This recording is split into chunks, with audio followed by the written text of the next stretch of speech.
আসসালামাইকুম।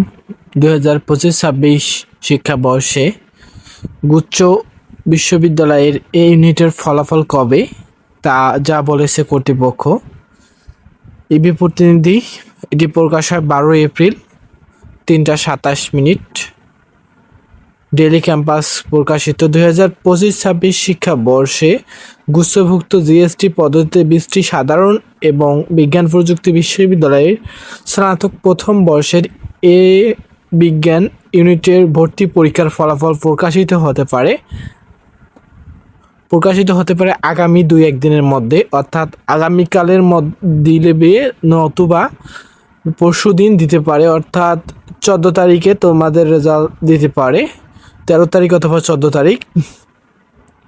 রবিবার 12 এপ্রিল দুপুরে গুচ্ছ পরীক্ষার কোর কমিটির 2025-26 সচিব ও ইসলামী বিশ্ববিদ্যালয়ের ভারপ্রাপ্ত রেজিস্ট্রার অধ্যাপক doctor Manjurul Haque the Daily ক্যাম্পাসকে এই তথ্য জানান।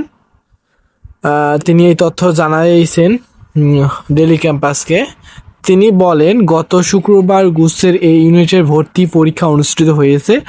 আমরা রেজাল্ট নিয়ে কাজ করছি, তবে অন্যান্য যে কোনো ইউনিটের চেয়ে বিজ্ঞান ইউনিটে আবেদনকারীর সংখ্যা তুলনামূলক বেশি হওয়ায় ফলাফল প্রস্তুত করতে সময় লাগছে। তোমরা হয়তো জানো, তোমাদের পরীক্ষা আবেদন করেছিল 1,66,000। তো আমরা এখনও নির্দিষ্ট করে বলতে পারছি না কবে ফলাফল ঘোষণা করা হবে, তবে আশা করছি 2-1 দিনের মধ্যে রেজাল্ট পাবলিশ হবে। তো তোমাদের রেজাল্ট হয় 13-14 তারিখ দিতে পারে। তো সকলকে ধন্যবাদ। ভিডিওটি ভালো লাগলে লাইক দেবেন এবং গুচ্ছভুক্ত 20টি বিশ্ববিদ্যালয় আপডেট পেতে চ্যানেলের জন্য সাবস্ক্রাইব করুন।